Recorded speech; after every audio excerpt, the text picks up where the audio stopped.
All right, we are day 4 of Talk Your Book. I was told not to say all this at the beginning of my live, but I'm going to do it anyway.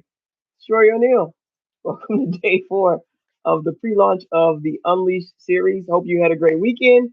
On Friday, I told you about the store of the floor model television of Felicia Rashad. Today, I'm telling you the story that it, it was a surprise both to me as probably well as everybody else in the lunchroom. It is a rap battle when I was 14 years old. And the song that came out of my mouth that day, honestly, I still can't believe that I actually did it. Um, and the song title, ironically enough, was called What's Your Purpose? So today we're going to be covering chapter 3 of the Unleashed series, Find Your Flow.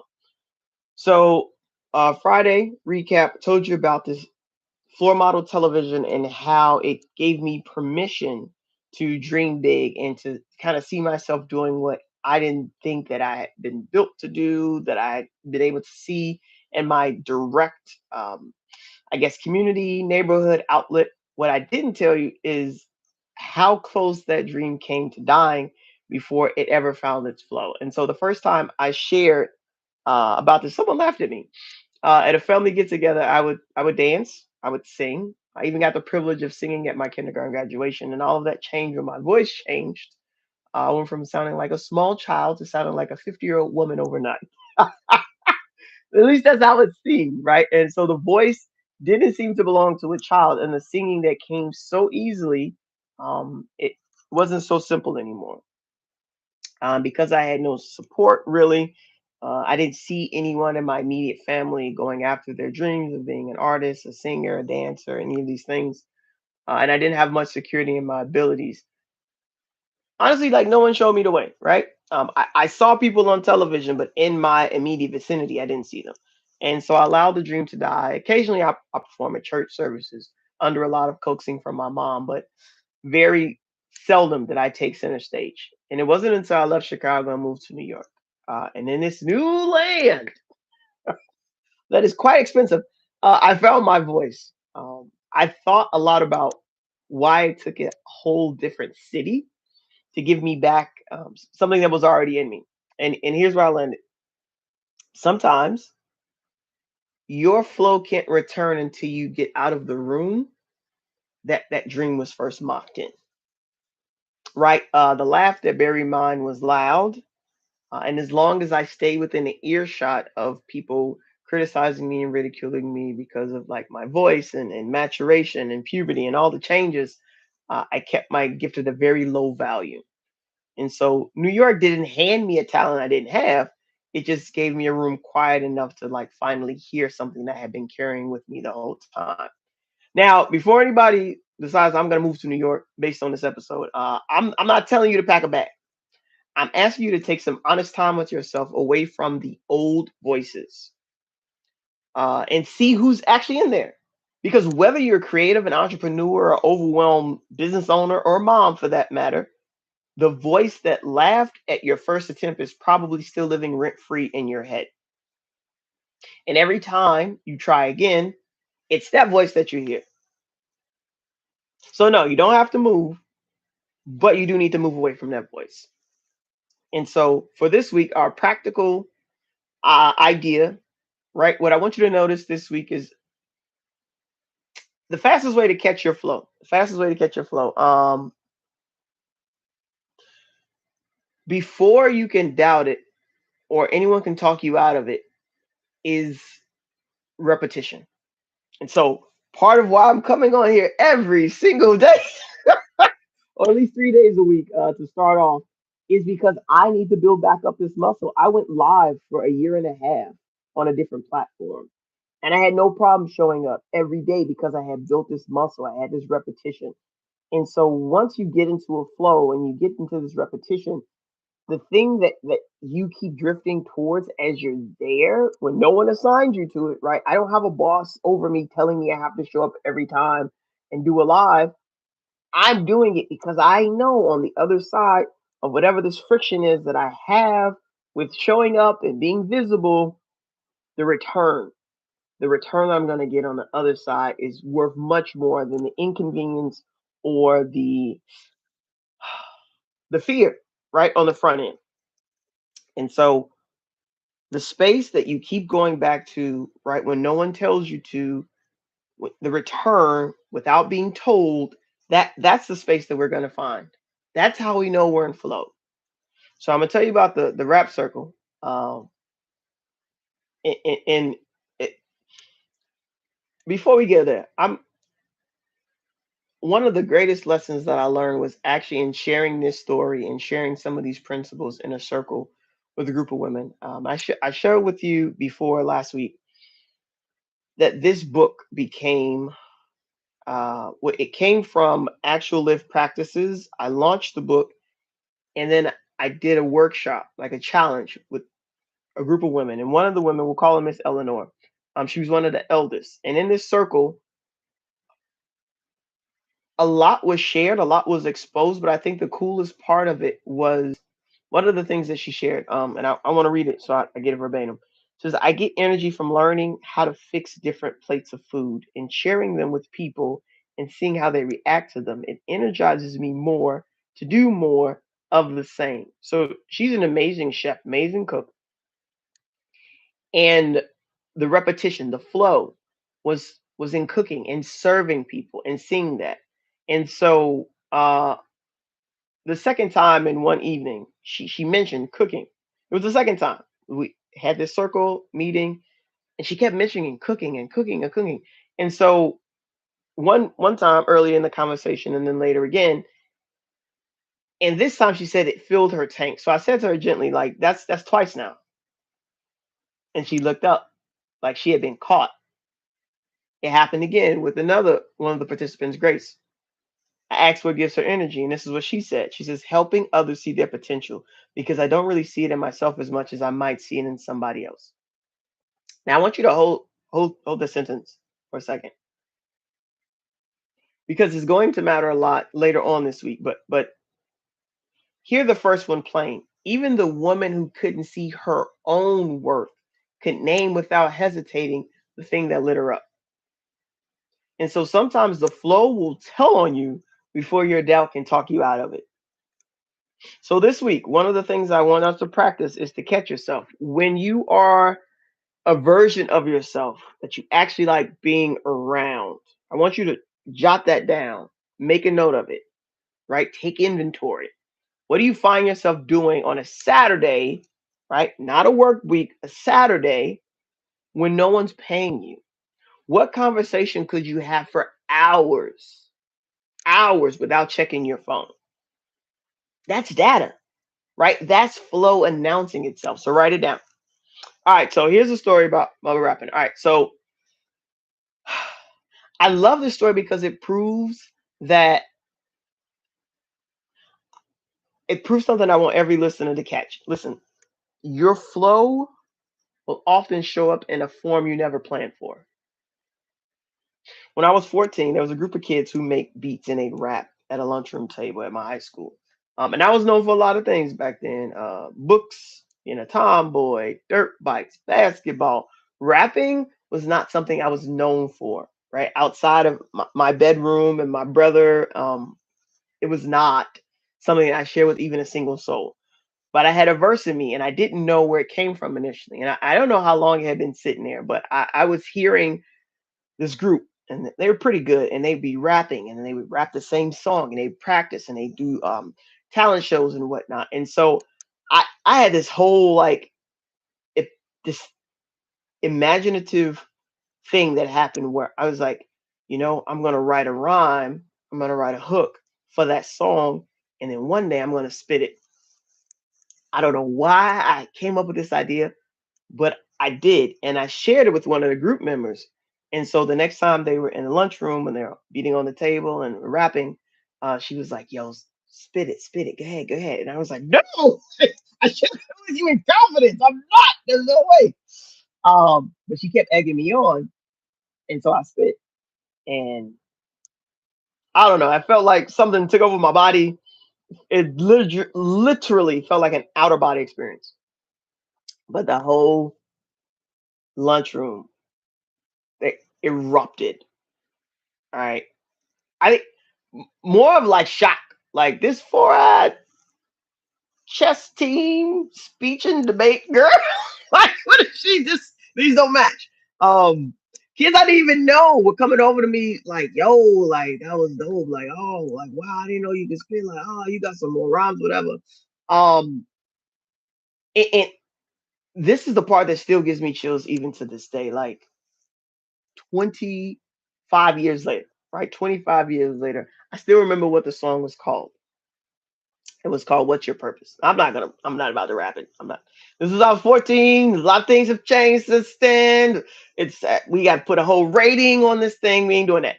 So, but 14 years old. At 14 years old, I was standing at a lunchroom table rapping a song about purpose. And 24 years later, I would then go on to write a book called Unleash Your God Given Gift. Like, if that's not serendipitous, I don't know what is. Right. And so the gift found a crack. It found a crack big enough to slip through, not in the singing voice that I once had that I buried, but now this brand new voice of rap and melodic speaking. And then I went on to do poetry. And it, so I want you try not to decide in advance what you're going to allow your flow to look like. Let it surprise you. I guarantee you that moment surprised me, it surprised a whole bunch of other people. Um, and so if you're an entrepreneur and you're convinced that your gift has to look like something else, right? Someone else's business, someone else's version. Maybe the business that you started 5 years ago, maybe you think it has to look like this by year six. You might be missing the new thing that God is trying to do, right? And so this new way of being might be trying to slip through the crack. And if we're not slow enough, calm enough, aware enough to acknowledge it, it might pass us by, right? Or if you're creative and you're gripping, holding on so firm, so tight to the medium that you first started in, maybe it's the singing voice, maybe it's your art, maybe it's a musical instrument. There might be somewhere adjacent that this gift is trying to show up. And you might be too busy defending that old form to notice the new one popping up. And if you're an overwhelmed parent or employee, and every time your flow tries to speak, you tell it that you're too busy, the crack that it's trying to slip through might not come back around for another decade. So please, if nothing else, answer when it knocks. Okay, so now the other pressure I want to take off you today. Your flow doesn't have to look like one job title. It probably won't. I was on a call earlier today, and I really don't even have a title for what I do now. Like I'm a CSO and a CEO, but what that looks like day to day, I think at my heart of hearts, I am a storyteller and I'm an activator. And that's my essence. It's not necessarily my title, right? And so if your flow, if your gift doesn't fit a specific title, it's okay.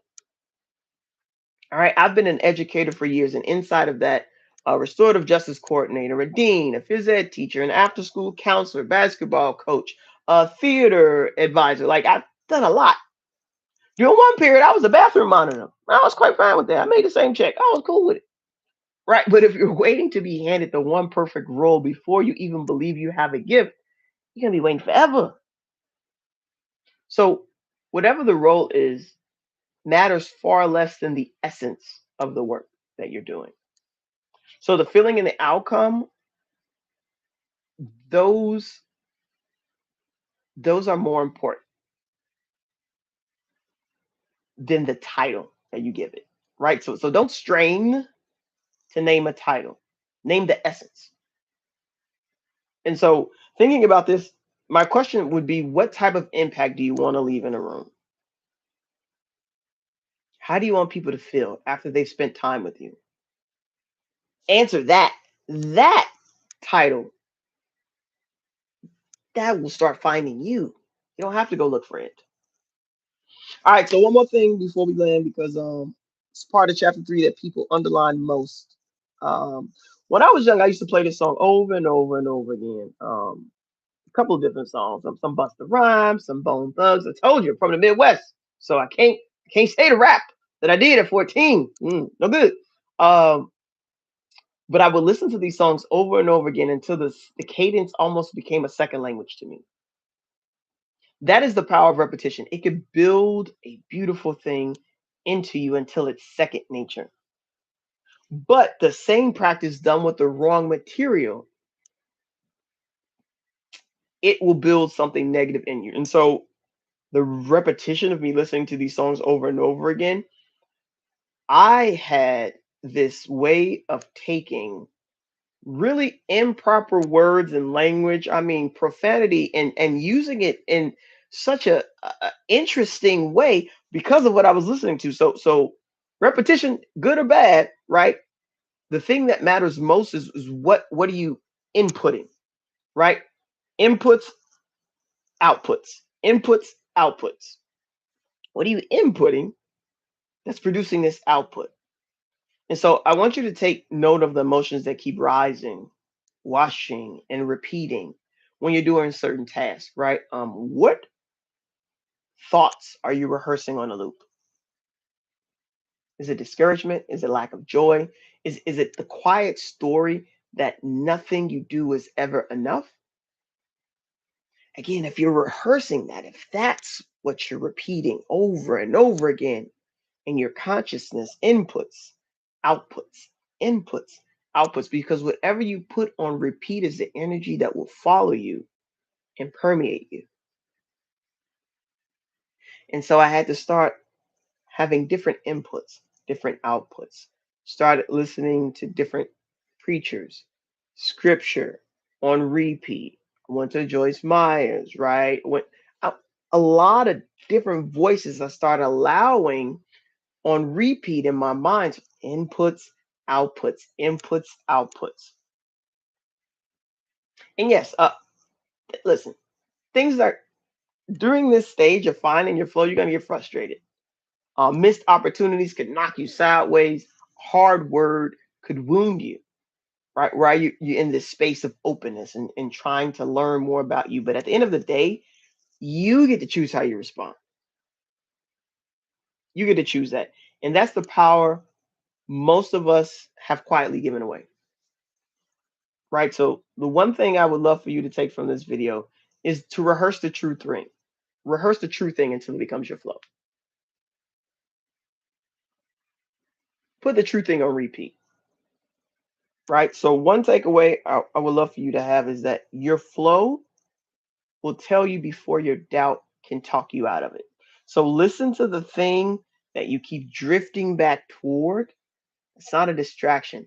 That's a crack your gift is trying to slip through. All right. So if today gave you a memory of your own time in a lunchroom or garage, a kitchen table, a stage you almost did step into, then a Talk Your Book masterclass is where I would love to invite you to come continue to ideate with me. Let's go back, let's resurface some of those ideas, some of those thoughts, some of those memories, and let's create and shape our flow together. Some people can't do this work on their own. And so I've opened up this space for people to do that in the Talk Your Book masterclass. Maybe you never wanted to write a book, and that's okay. I think part of part of what makes us connected as humans is storytelling. And oftentimes we don't get quiet enough with ourselves to actually identify what our story is. And so again, I run this masterclass twice a month. The next one is coming up August 11th. I'll be back here tomorrow again to remind you. And just so again, we're all on the same page. This series, all of it is a pre-launch to my book Unleash, which drops later this month. Tomorrow is going to be a how-to day, right? So I'm going to come back to the book again later on in the week. And chapter 4 is about assessing the gift. So it's one of the hardest chapters in the book, honestly, because we talk about the thing that's sitting underneath every roadblock. So the verdict that you've handed yourself years ago that's been quietly running your life ever since, that's what we get into. So take today, sit with this, go look for your flow. What were some of your favorite memories, right? Your favorite version of yourself before the world edited the file for you? Who did you spit bars for, right? Metaphorically or otherwise. And what was your song called? As always, I'm going to ask you, hit the bell, share this with a friend who used to have a whole other dream, and now they're doing something else. And I will see you back here tomorrow between 10 and 11. Have an incredible Monday. Be well. Speak soon. Peace.